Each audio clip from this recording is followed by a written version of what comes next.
A gente abre essa edição do seu jornal falando sobre os prejuízos que pode trazer para os brasileiros a proposta de emenda à Constituição apresentada pelo governo Michel Temer. A chamada PEC 241 quer congelar por 20 anos os gastos do governo federal, corrigidos apenas pela inflação do ano anterior.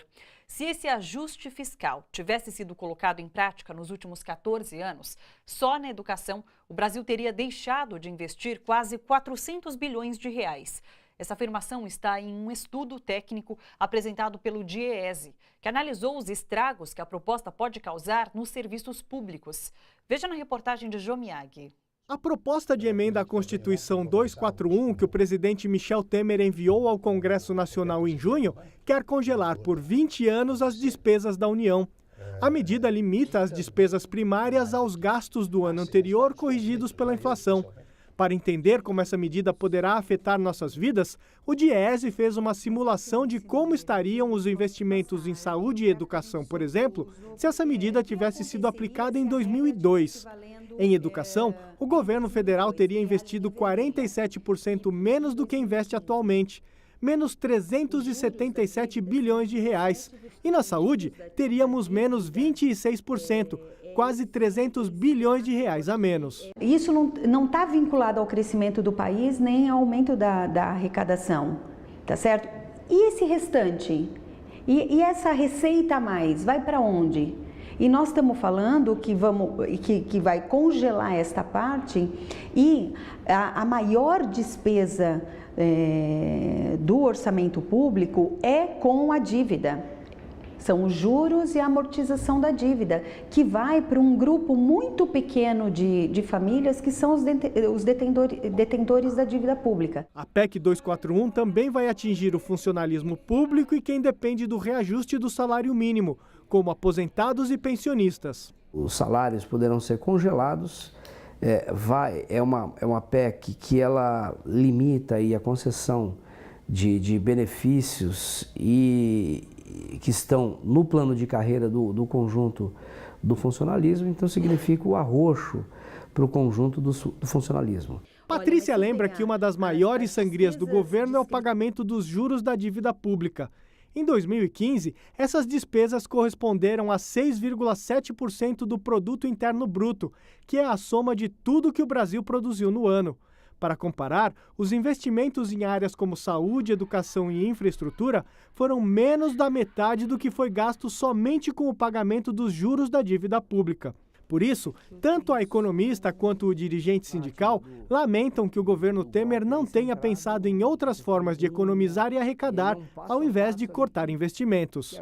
Não é feito nenhum debate por parte do governo federal, o governo Temer, de criar novas possibilidades aí de arrecadação, né? Como a taxação das grandes fortunas, a construção de instrumentos de arrecadação que arrecade e que tenha uma arrecadação sobre aqueles que têm muito no país e que não pagam imposto. O rico no Brasil não paga imposto. Douglas Izzo diz que para evitar mais esse retrocesso do governo Temer, a CUT vai fazer mobilizações. E nós estamos também fazendo um trabalho de fazer o diálogo com os deputados federais nos seus estados. E vamos pedir para que os deputados votem contra essa PEC.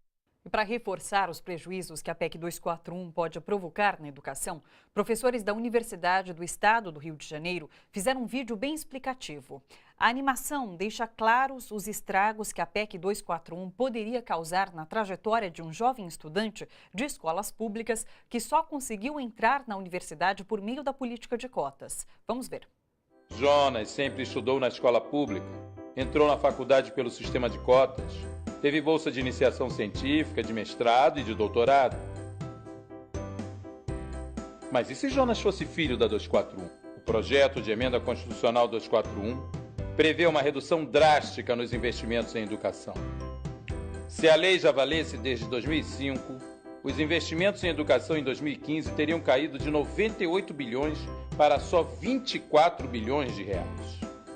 Isso significa que o aumento de 150% de recursos do Fundo para a Educação Básica entre 2007 e 2014 teria sido impossível.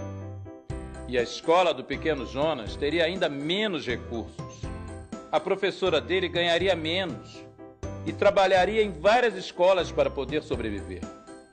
Com a 241, o aumento de 100% em vagas nas universidades federais desde 2003 também não teria sido possível e Jonas ficaria mais 2 anos encalhado fazendo o cursinho pré-vestibular.